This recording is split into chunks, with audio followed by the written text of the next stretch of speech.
Hi. Yeah, hi, and welcome back to the Ori Mill and Slowcraft. I'm Stephen. I'm Tilde. So, thank you for joining us. I appreciate our audience, people talking to us in comments. We're loving that. And yeah, every video we talk about this series, I'm learning to knit. There's another series called Tilda's Woolly Ramble, and it's just Tilda talking about her projects and her WIPs, works in progress. And this series is me learning to knit, and it's kind of difficult. We've been talking about reading the pattern because I wanted to attempt something a bit more difficult, and I think you got a bit bamboozled by the pattern, didn't you? Yeah, the pattern was a problem. So we did a video, the one before last, about reading a pattern, and since then I've been in the shop looking at books and looking at patterns, and we wanted to maybe talk a bit more about simple patterns. The first thing I wanted to talk about was just quickly this kind of cool book. I mean, we've got a couple of these types of books where, as a newbie knitter, I didn't quite understand that essentially there is only 2 stitches. Yeah, so in one sense this 400 stitches is wrong. It's 400 stitch patterns. 400 stitch pattern. So effectively with your needles you can do a knit and purl. The simple combination of these basic stitches forms an almost infinite number of patterns. Okay. And this is what I found this quite a bit of a realisation, a bit of a epiphanous moment even. To have an epiphanous moment. So this is quite useful. I'm going to keep this book because it really helps me to understand when you talk about stocking stitch and garter stitch and then moss stitch, what you're actually referring to. Is really just how you knit and purl over on top of each other. So that's been, for me, was a simple thing that I think's taken for granted if you're a knitter, and I find it a bit difficult. But then even in this book, you're having to kind of start to understand the abbreviations, and we've got a nice page on our website which does the abbreviations. But I suppose I can work out quite easily that. So first of all, here you also kind of need to know for this. I didn't even notice that. These ones, that's a mini chart of what the. So you need to understand those wee symbols. That's a mini chart. What is it saying then? So it's just these symbols. You need to find the bit in the book where it gives you the kind of the breakdown key. of the abbreviation, the key to. Well, let's do that in a wee second. But simply, what I was going to say was simpler than that. Was on 2 needles, so I kind of get it. Show me 2 needles. Where's 2 needles? Well, just on. So first row, right side of work, knit all STS. Well, I'm guessing that's stitches. Second row, purl all stitches. These last 2 rows form the pattern.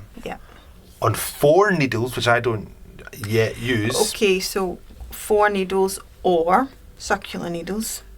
Okay, so four needles kind of act as the same as circular needles then, is that what you're so saying? 4 needles is actually referring to the how you would do socks. These ones here, like double pointed needles. So when she in the book says 4 needles, that's what she means, and you'll be knitting round. Like, so you will have stitches in all these 3, and they will go around, and you'll be knitting with the 4th. Wow. Okay. So basically, that's how you, in the olden days before circular needles, how you were knitting in the round. Okay, interesting. I like it. I just find that chart then, the key you were talking about. I'm going to go and pause and come back. Okay, so we found the symbols section of the book, and just when we were talking about that tiny, you called it a mini chart. And I mean, I have to say, I find all this quite confusing, even though it's quite simple. But this key here, edge stitch, simply just refers to the stitch on the edge of your fabric that you're knitting. And no stitch, what does that mean? That means that there's no, there isn't there's actually not a stitch. You Or might you'd have miss decreased. something. So if you're Or you doing might be decreased. if Okay. you're doing a chart and you're having decreases, you're still going to have that square chart or like so you're just kind of putting the wee X's in where there's no. I think that's a bit further down. I think it's a bit more complicated. I think we should just stick with those wee lines where it says 2, 1, an arrow pointing to 1. So the one indicates in what direction you're knitting. So if the 1 is over at the right, you're knitting from right to left. Okay. And then 2 is the next row where you're basically knitting from. This chart is shown from the right side, so you're basically knitting that way. So that's why some people really don't like charts, because they can be a little bit. So a knitting pattern doesn't have to have a chart. No. That's interesting. So you can have the written, and some people, if I have anyone in the class who absolutely cannot read a chart, or just don't like looking at them, I suggest that they actually write it out in words. Yeah, I'm not sure about this, because I think one thing that's confusing me as well is right side and wrong side of work. Yeah. Do we have that simple square? Yeah. So if we take The square we used. the square last we time. used for the last video, then that's the right side, Yep. and that is kind of the wrong side, and it's also kind of curling. Yeah, that's what actually happens in stocking stitch, because you really need edge stitches to like Flatten out. so if you were to do a scarf like this, you would put some stitches, maybe 3 or 4 stitches, where you would knit the edge stitches. So you would knit the 4 stitches also on the wrong side, just to create like a garter stitch side bit, so they don't start curling in. Because I mean, it seems like a good idea, which I think I might do, is take this book or similar book and just start to make squares of these patterns. yeah, And then, as you say, that would be a quite good way to get better. well, that is definitely a good way to practice, and if you're doing that, what could be also quite helpful is to do it in a cotton, Why do it in a cotton? because then you can knit a square and you can use it as a dishcloth. Oh, and we're back to dishcloths. You're obsessed about dishcloths? Yeah, this is a big thing in Denmark. Well, I don't know about dishcloths. Come on. Well, why would you want to knit a square and not use it for something useful? Well, I might just rip it out and do it again. Or Yeah, something. but your yarn gets used. Okay, so good, we're making progress. But let's talk. I did find an interesting book again, another book. So, the Rowan magazine, quite a nice magazine. Yeah. This is an older issue, number 45. Okay, so this magazine, the reason it caught my eye is because, not that I necessarily want to knit frilly things, it's just not manly. I'm kidding. I don't see it as manly or not manly. Yeah. But because of the intricacy of it and the design of it, and I think as a knitter, that's where I'd kind of want to get to. Yeah. That you can do interesting designs with an interesting colour work with wool or yarn. Yeah. And this magazine does have some nice stuff. Not that I'd want to knit all of it or any of it particularly, but just appreciating that. So that's clearly simple stripes, and then this kind of patchwork is just a simple, but it's got a nice overall effect. You know? Yeah. I like, again, that detail. So you've got This is actually your reverse stocking stitch, right, and then there's some rib coming in here. and just using ribs to that effect's quite cool. Yeah.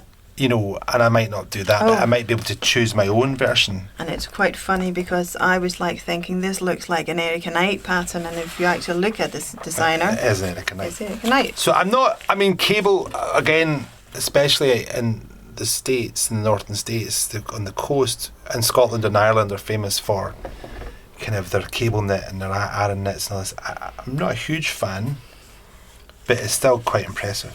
This is not a simple cable. That's that's crazy. Yeah, that's a bit more complicated. And so as I was looking through this, and here you have knitting and crochet mix. Yeah, I like that detail a lot. I think that's what makes for a really. And then the same here. You got knitting. Is that a crochet? No, that is knitting. But this one there, the edge there, that's crochet. Yeah, it's quite cool stuff. So. Yeah, this is actually quite an old book. Yeah, I'm sure it is, but I think that's what's good about knitting is it doesn't really matter as long as you've got the weight, as we talked about in our last video, the weight, getting the weight correct, and deciding how you want it. It's about learning this stuff to incorporate it into your own designs. That's where I'd like to go eventually with knitting, and it feels a long way away right now, and that's quite impressive. Is that crochet? Yeah, that's crochet. I'm not a huge fan of that, but it is quite nice. That is a particularly good design, I think. Well, if it's Marie Boland, Marie she is really good.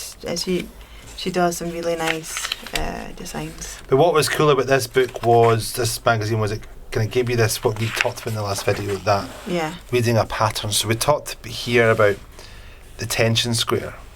So working a tension gauge, even a small difference can have an impact in size. Measuring and counting your stitches was another interesting thing. Yeah, because if you don't knit to the tension, you could be one or two. You could actually be knitting. If you're too tight, you could actually, even though you're following size large, you could actually be knitting it up more to a size small. If you're really, really tight, you're not in focus. Helps. And the other way around, if you're knitting size small but you're like super loose, then suddenly you've got a large garment. And I think we talked last time about reading a pattern, and that you can't see this, but basically it talks about all the things that are standard in these patterns of the measurements, getting your measurements right of your body or the body that you're going to knit for. So the chest size, the bust size, length of the front, back. And knowing your size that you're knitting for is quite good. Your materials, the tension and the gauge, the abbreviations, back and front and sleeves. And we talked about that in the last video. Yeah. And I think the final thing that I'm not sure about is finishing. Finishing is actually one of the hardest parts of the knitting. And it's one that most people comes in here like, oh, I wish I didn't have to sew up my garment or something. Sewing up is the worst thing, I hate sewing up. I hear this a lot, But the point is that broadly these are all kind of the same. Yeah. These, although they're all very, very different. So the same but different is a kind of common thing. So this kind of, you're telling me this is actually colour. So, no, not that one. That's actually, because you look at your key. So turn around. So look at the key, right. So when I see something like this is a chart. I'm a bit kind of intimidated what I'm looking at. I'm looking at the key tells me that. Yeah, so all the white squares means knit on the right side. The dots are purls. And purls on the wrong side. Okay, that's interesting. So let's just do that again. So blank is. It's knit on the right side and purl on wrong side. And the dots are purl on right side and knit on wrong side. And here, yarn round needle. Yarn round needle. Yeah, so this indicates to me that this is a UK pattern. Why? Because for a continental pattern, you have what's called a yarn over. It would say yarn over instead of yarn round needle. Yeah. Okay, this is quite a complex one. What's this one? And that's slip one, knit two together, and pass slip stitch over. I mean, I couldn't do this because all this is quite gobbledygook to me. Well, it is fairly easy. If you give me that square, I can quickly show you how to do that. You're going to do what? That one. Slip one, knit two together. Actually, I could quickly show you both. Let's do all of it then. So, can you do it on top of there? Actually, do you mind if I just go over and get another bit of yarn? Okay, we're back. Okay, so what? This, I mean, you're saying this is quite easy, but and I'm sure it is for experienced knitters. Yeah. But this is knit on right side, purl on wrong side. And I kind of get it, but I'm not sure what you mean by that, how you would do that. So you're going to show me what knitting on the right side is. So this is the right side I'm on right now. Okay, oh my goodness, it's hard to... It's hard to... So this, we're on the right side. So basically that's just your knit on this side. So just knitting as normal, Yeah. and your continental knit picking Yeah. there. Okay. And then on your wrong side, so if you swing it around to the... Oh, so you just simply turn it around? Yeah, so if you're on the wrong side, you will then purl on the wrong side. Is that the same as knitting on the right side? No. Yes, but so when you purl on the wrong side, you're creating what looks like a knit stitch on the right side. Oh my goodness. So basically that instruction is saying you can do either. No, you have to, on the right side, you knit those stitches. On the wrong side, you purl the white bits. So Does that infer that I'm turning my knitting around sometimes? yeah, so then you turn, yes, because you would knit one row. So you would knit one row, and then when you have turned your knitting around and going back the way, you will then purl on the wrong goodness. side. Right, okay. So the wee dot Is the opposite. is the opposite. So now I'm on my right side, and I would then purl confused. You're kind of in. Yeah, but I can't lift my hands. There we go.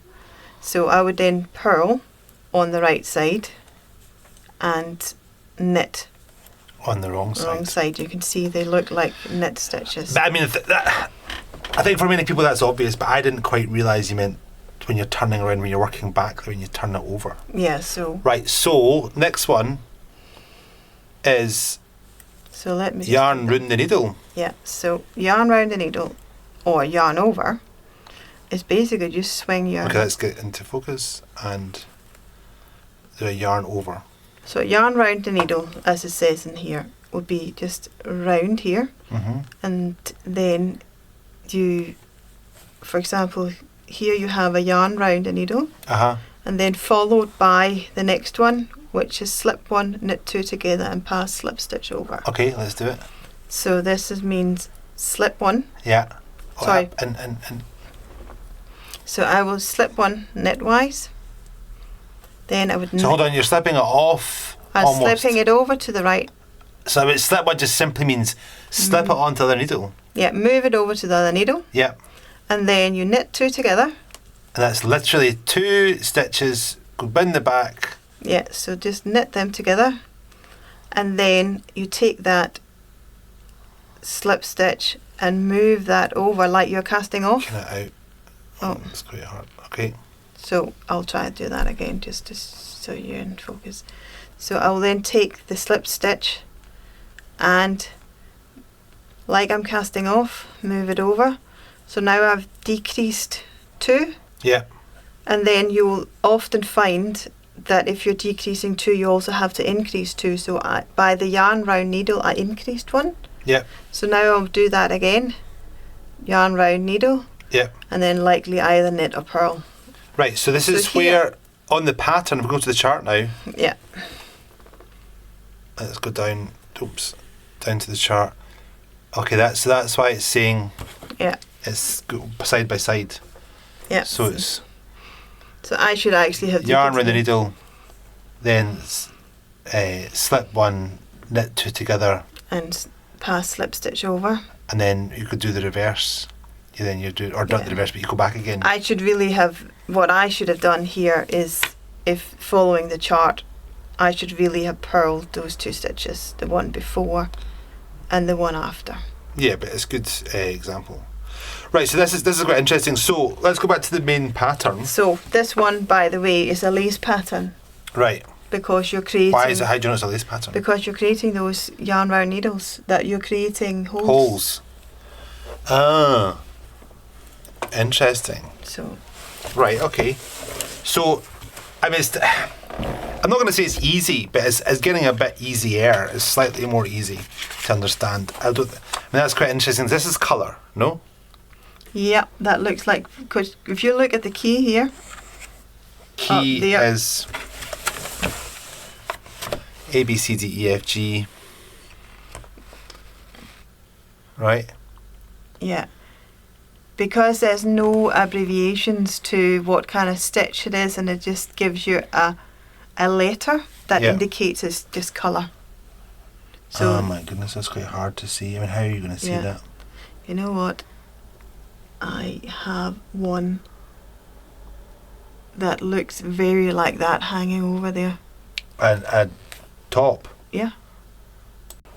Okay, so we stopped and paused, and now, so you have a top that kind of reflects this. Yeah. It's not exactly, but it's. Oh, I see what you mean. That's amazing. See, that's the kind of effect you'd expect. Yeah. There's a lot of colour here. Yeah. And this colour work's called intarsia. No, this is stranded colour work. Stranded colour work. Yeah, intarsia is more big Okay. big shapes, where it's kind of colour blocks. If you're changing colour on every second stitch, then